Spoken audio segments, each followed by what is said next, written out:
Hello, this is a video about the 7th Nakshatra or lunar sign of Vedic astrology, Punarvasu. And the Nakshatras are wonderful depictions of our emotional self and our consciousness arising therefrom. They are so powerful as descriptors of the person we are, of the problems that can bring, and of the route to our best expression. So Nakshatra 7, Punarvasu, spans from 20 Vedic Gemini to 3 degrees 20 Vedic Cancer. And basically, when you study my Nakshatras course, www.nakshatrasadvancedcourse.com, we work through each of the 27 Nakshatras in level 1, where you get a link to the video and course notes and a reading list, and write about each nakshatra as they appear in our two charts or relatives or celebrities. And then in course 2, you apply that authentic, practical and caring knowledge. You use it in the wonderful nakshatra analytic techniques. Very, very powerful analysis. So Punarvasu, right, just a few facts before I try and describe it briefly. So the ruling deity is Aditi, the goddess of infinity, who can give wealth and abundance, virtue and nobility and protection of children. And she had 12 sons called the Adityas, and she tends for healthy seeds to bear fruit. And the symbol is the quiver full of arrows and the bow. And the power animal is the female cat. So in terms of the gunas of Vedic astrology, it's Rajas, Sattva, Rajas, desire, spiritual expression and desire. And the Ayurvedic dosha is Vata, or air, and conceptualization. And the star, well, partly the star is the Gemini star, Castor and Pollux. And remember, one of them was divine and one human, one good, one fallen. And that's very much behind the nature of Punarvasu. So let's just hear a few sort of buzzwords that are useful when we're approaching the study of Punarvasu.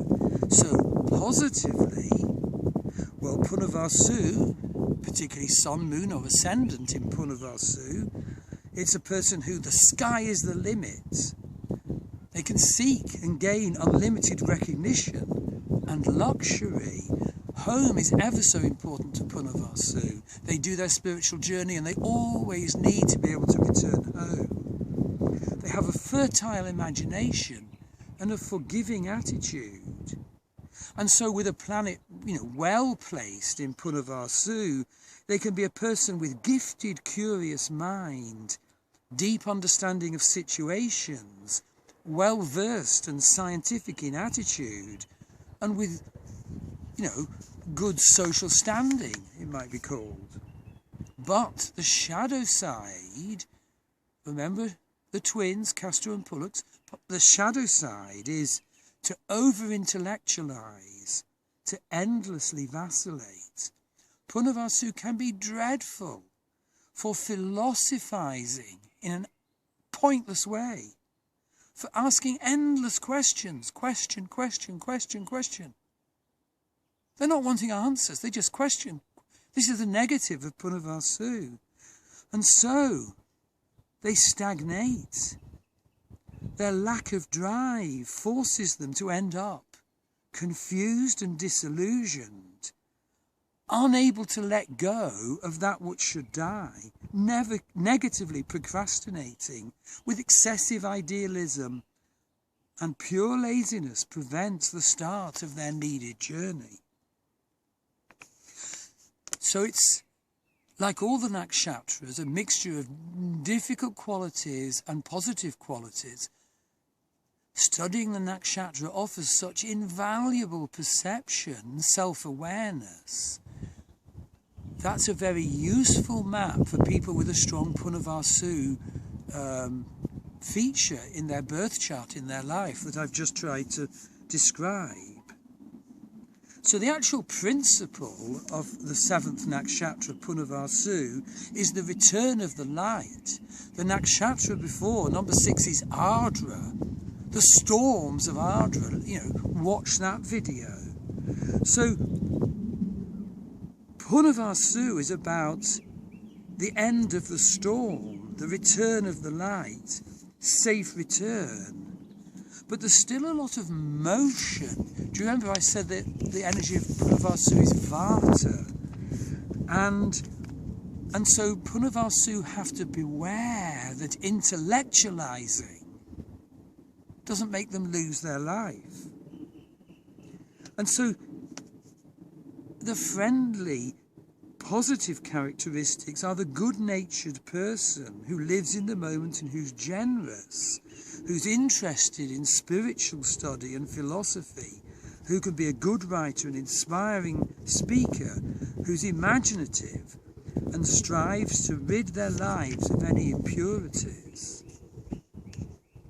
Now, like all the nakshatras, Punarvasu is divided into 4 padas or quarters, and it actually makes quite a difference which of the 4 padas, if you have a planet, which pada it falls in, how that planet will manifest. And some planets will manifest very well in a particular pada, and others not so well. So, for example, in the first pada, Mars, Sun and Jupiter will do well, but Saturn will not. Saturn will take a dislike to the youthful enthusiasm and the ideas and the lack of caution that Punarvasu embodies. And so the person is torn between Lord Shani, Lord of Karma, and their Punarvasu self, and that can lead to anger and frustration. And the 4th pada is extremely strong.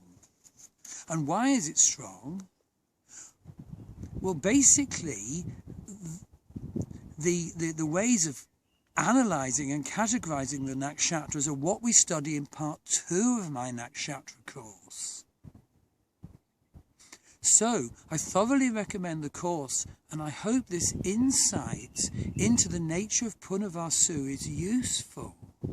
If you know someone who has major planets in Punarvasu, it can be useful perception to have this mapping of their nature and this useful pointer towards getting the best out of it, helping the person perceive and avoid the pitfalls, helping the person empower and heal.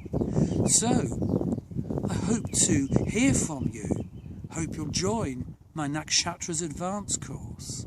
Thank you.